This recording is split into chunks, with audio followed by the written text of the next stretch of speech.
Hi there everyone, Josiah here with Womprat Creations, and it is time for the second installment of the Fett Lineage project. In my last video in the last installment in this series, I did the McQuarrie concept version of Boba Fett, which you can see right over there. Don't worry, I'm going to be pulling it out and comparing it to the new one that I'm going to be doing today, but that's going to be later on. I want to try to keep this intro short and get into the meat of the build, and then we can go into all the nerdy character development stuff later on in the video. But let me go ahead and pull out the helmet because I know that's what you guys are here for.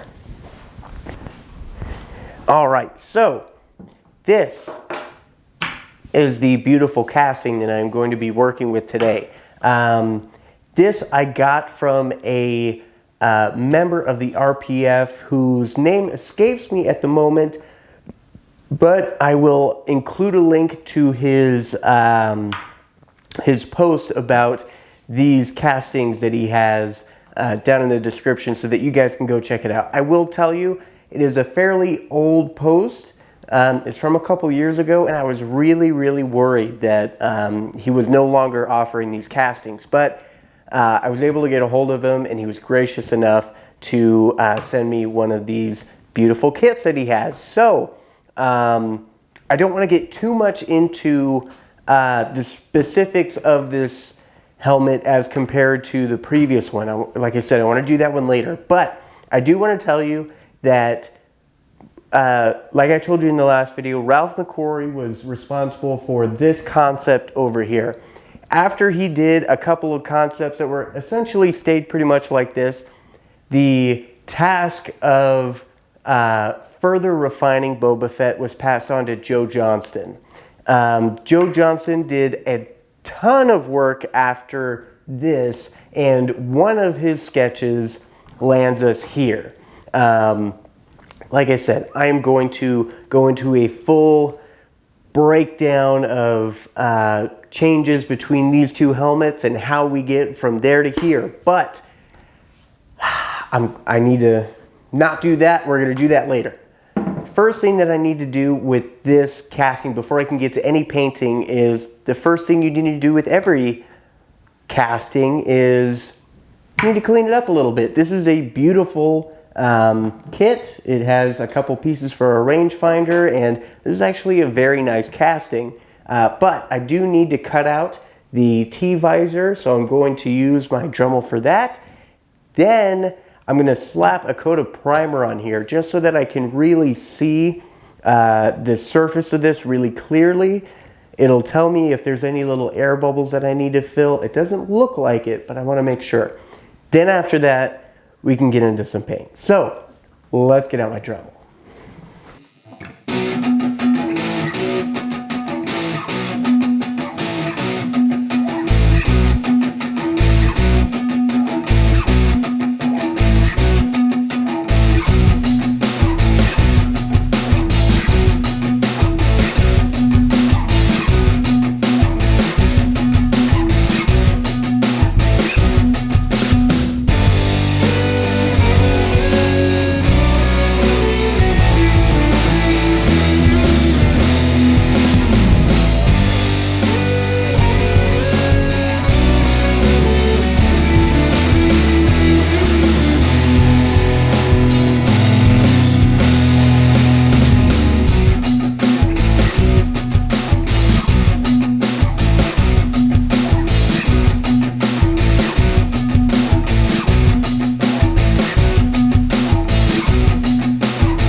All right, you guys, so I have my T-visor cut out and I put a coat of primer on here, and I decided that the surface of this casting didn't really need any more finishing work. So I went ahead and put on a coat of black for a base layer, and then a coat of aluminum all over everything, including the rangefinder stuff, because I'm going to be doing a layered paint job, and the base layer of that paint job I want to be metal, because this is supposed to replicate a metal helmet. I did want to point out one thing though. A big thing for me anyways, when I look at cosplay armor, really props in general, the thickness of material means a lot to me. It might not be as big a deal for other people, but for me, if a piece is made out of a material that's too thin or too thick to be believable, it really takes me out of it. I lose the illusion immediately. So that being said, especially with stuff like this, it's really important to me to try to get, to try to convey a certain weight to the object any way you can. And one of the ways that I do that is through the thickness of material, or at least the illusion of thickness. So you can see on the bottom that all the way around, I have sanded down the casting so that it's a fairly uniform thickness all the way through. The ears, of course, are a little bit thicker because that would be made out of more metal, so it's a little thicker. But I also took time to make sure, I don't know if you can really see, but I made time to make sure that the inside of the T-visor has about the same thickness. And that to me is just a little extra bit that you can do that the average person looking at it might not even register that it's all, at least looks like a uniform thickness. But that is a subconscious thing that kind of tells your mind that this is metal, or this is at least all one material, and it doesn't read as plastic. Again, this might just be something that I really focus on, but I know that when I've seen, not putting anyone else's stuff down, but when I've seen things that look really cool, but then I get a closer look and I see that it's, like if it's a helmet, I see that the material that they use is really thin, it just takes me out of it right away. So that's something that I focus on, and it can be kind of a pain because you have to go through with the Dremel. I'm definitely learning the limits of my cordless Dremel. I realize that that is not an ideal tool for big work. It's great for fine sanding because it gives me I can control the speed on that Dremel to a very low speed, which is great for real small sanding work. But I kept having the Dremel run out of juice on this, and so I had to plug it in and wait for it to charge again and then come back. It was just a pain. So I'm probably going to be investing in a corded Dremel very soon, especially because I'm going to be doing a lot of these helmets. But enough about that. Back to this project. I have my base metal color on here. So now I need to go through, well actually, first thing that I'm going to do is I'm going to construct the rangefinder, attach it to the helmet, then I will go through and start masking off my metal damage, which just like on the first one, it's not going to be a lot. It's not going to be anything close to what we are used to seeing with Boba, but it is Star Wars.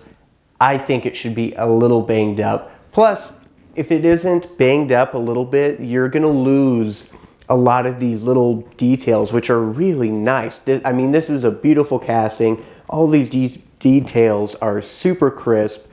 So I want to make sure that you can see them and appreciate them. And one of the ways that you can do that is with some weathering. So I am going to get some, I think I have some epoxy. I'm going to use epoxy to put the two pieces of the rangefinder together. I'll attach it to the helmet. Then I will get my liquid masking out, mask off some damage. Then I will go over to my painting table and put on the next color.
All right, you guys.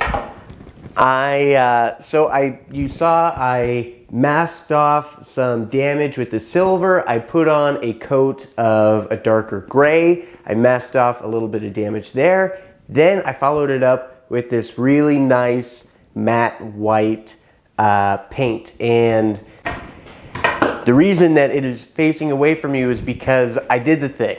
I did the thing that I said that Fett purists might be a little, they might not like. But I really, really like it. And the reason I have it facing away from you right now is because I wanted to tell you about it before I reveal it. So, like I said before, the concept design at this stage went through many, many, many different variations. And like I said, some of them are really, really small.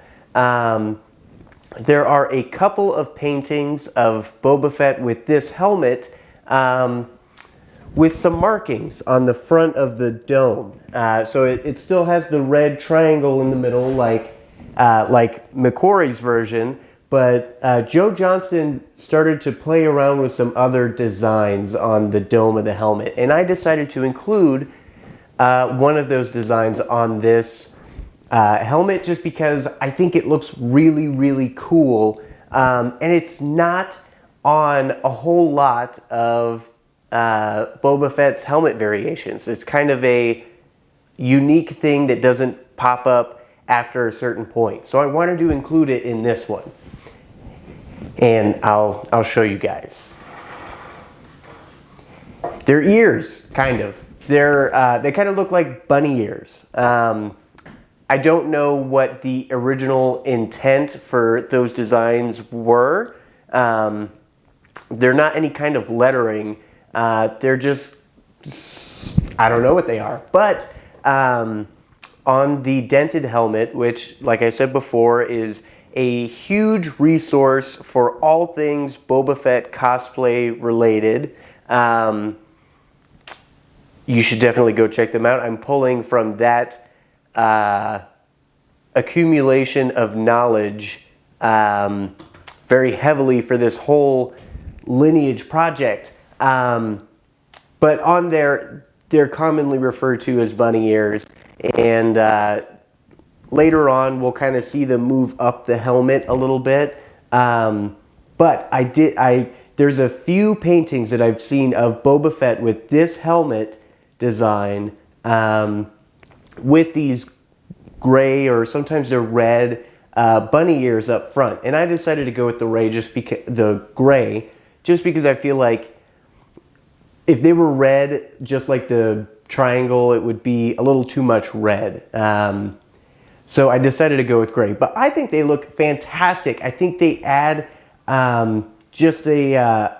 I don't know why, but to me, it feels like it adds a lot more to the character.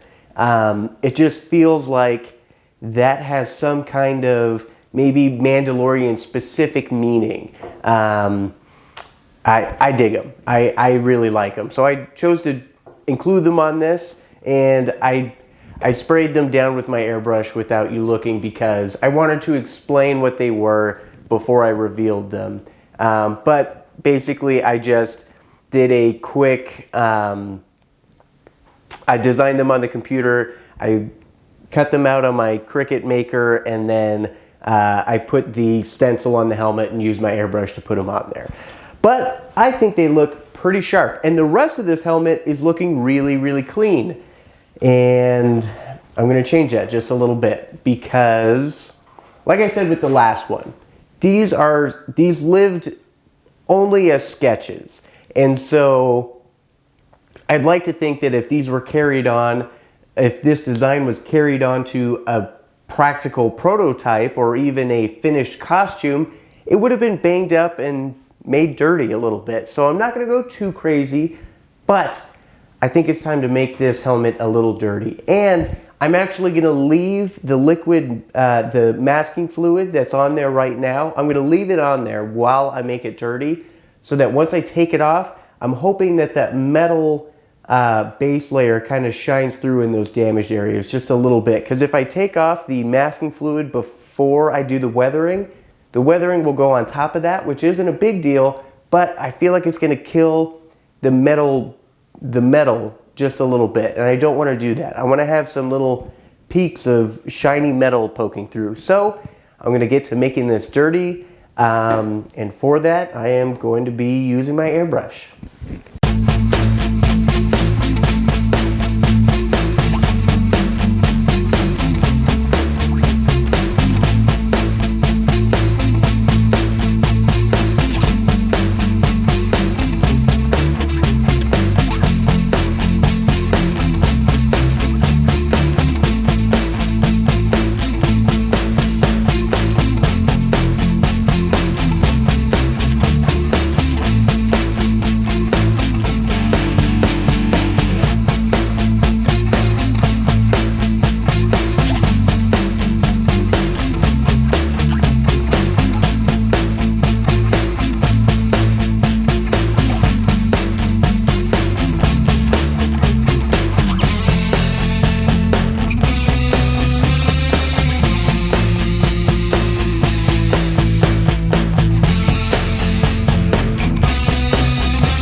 All right, you guys, my helmet is done. My Joe Johnston concept helmet is finished. What did I do? I dirtied this up a little bit. I used my wonderful ArchiveX paints, which I said in the last video to you guys are some really, really cool paints from over in the UK that are specifically designed to mimic the hues of vintage paints that ILM, Industrial Light and Magic, used while they were painting stuff for Star Wars. So it's about as accurate as you can get without hunting down actual vintage paints, and even when you can find some, it's kind of a toss-up on if they're still even usable or not. But I really like them. They don't sponsor us or anything like that. I just wanted to let you guys know a cool, not tool, but I don't know, something cool that's out there for you Star Wars fans. But I made it dirty and I installed the visor. Now the visor, I thought about stopping to tell you guys about the visor, but I'll just tell you about it now. The visor was actually included with this casting kit, and which is very, very nice. That usually doesn't happen. Normally you're kind of left to your own to figure out the visor. But it looks like he actually used the same solution that I typically do for visors. And that is, I think I actually have one that isn't cut up. Hang on. Well, I guess I don't. But I do have a piece of one that I use for something else. So this is a replacement face shield for those, you know, those big masks that people are wearing that just has the plastic sheet that goes across their face. Most of the time they're clear, but you can also buy these replacement pieces that have a green tint to them. And I know it's green and it doesn't, Boba doesn't have a green visor, but when it's installed on a helmet, it doesn't look green. It looks black. Maybe if you have a little bit of light going through it, you'll catch a little bit of a green tint, but when your head is on it or head is in it and you're wearing it, you can't really tell that it's green. This is a fairly cheap thing. I get these off Amazon and they're, I want to say they're right around 15 bucks each. And you can usually get a decent sized visor out of one of these and then still have a whole bunch of pieces about this size left over, which will probably make really great model making fodder. But so I installed that, and the way that I install my visors, just the easiest way that I found and the most comfortable is with industrial strength Velcro. Specifically the soft side of the Velcro, because you know Velcro has two sides, the really hard pokey side and then the soft almost fabric side. And so I use the really soft side. It has the industrial strength adhesive on the back, so you peel off the backing to it and then just stick it on there so that, I'm going to try to show you guys kind of what it looks like in there. It's white Velcro, so you might not be able to pick it up really well. But I basically just use that to cement the visor in place. I go around the edges of the visor with the Velcro, and I've never had an issue with it. Because it's a really strong adhesive, it actually keeps the visor in place. And if my face brushes up against it, because I use the soft side, it doesn't hurt. It's actually, it can kind of double as a little bit of padding. So that's really nice too. I'm actually really, really happy with how this came out. I went a little bit lighter than the weathering on the McQuarrie helmet for this, but that's because I put on the bunny ears, and I didn't, I felt like that kind of set this up enough, and I kind of like this one not as dirty. I still dirtied it up a little bit, and you know, some of the edges are a little banged up, so you can see a little bit of variation, so that some of the great details of this casting are actually brought out, because I'll show you what I'm talking about. So on the back here, you have all of these really nice details. But if I just let this whole helmet white, it's hard for you to pick out, especially on camera, it's hard for you to pick out a lot of these details. But if you go through and do a little bit of chipping along the edges and then do a little bit of weathering to kind of bring those out, now you can see all of those wonderful details, and I really like this helmet. Let's take down the other one so we can see how what kind of things change between these two in their various stages of development. So, like I said in the last video, the initial concept for Boba Fett was a painting by Ralph McQuarrie, and it was essentially this. Then the design was given over to Joe Johnston, and he kind of refined it down to this. So you can see that this is a pretty major jump in concept designs. This one is very insect-like. It's not very, I don't know, it kind of has like a skull shape to it because of the nose has this indent, and then you have all of these pipes coming out here. We do have the rangefinder still, so that was obviously included in the original concept. It did switch sides of the helmet and design a little bit. You can see here they're both fairly different, although the core design kind of stayed the same. But I gotta say, I do still really like this one. I think it's a really cool design, and the reason I actually really like the McQuarrie one is because it is so different.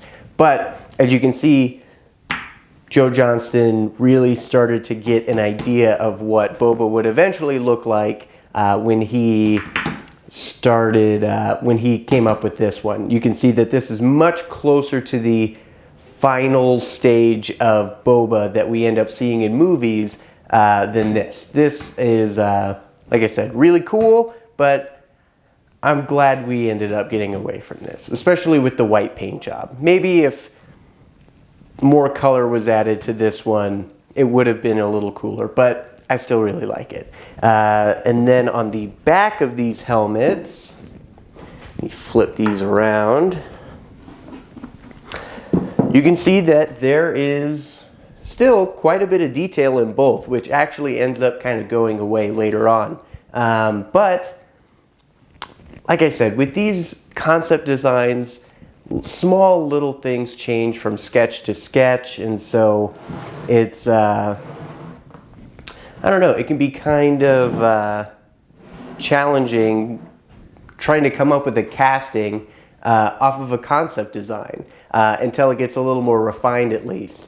And so the fact that I was able to hunt down two makers who made really nice castings that I like, I think they capture a lot of what the actual concept sketches and paintings were trying to communicate. The fact that I was able to hunt these down is really awesome. I know I put a link to the maker who made this resin casting in that video's description, and I will do the same with this one because I am very grateful to both of these makers. But I hope that you guys enjoyed the second installment of the Fett Lineage project. I know that I can't tell you guys how excited I am for this project. I already have two, and the next one is, well, just like the difference between these two, it's going to be a bit different. But thank you guys for tuning in. Until next time, I'll see you guys later.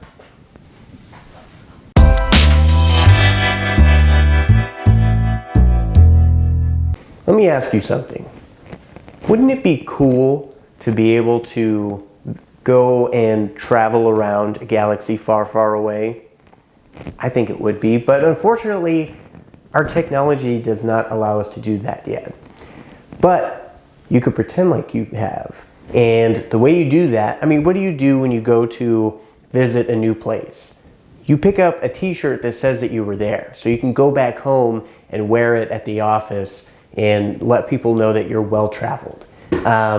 Now you can do that for the Star Wars universe too. We have a couple different t-shirts, but this newest one is probably my favorite. This is a Visit Civilized Endor t-shirt, And like I said, this one is probably my favorite one yet. And any one that you buy really helps us out with being able to produce cool content for you guys. So thank you guys for your support. 517 to scanner control. 517 to scanner control. 316, report to control. 5-3 to upper bay door. 5-3 to upper bay door.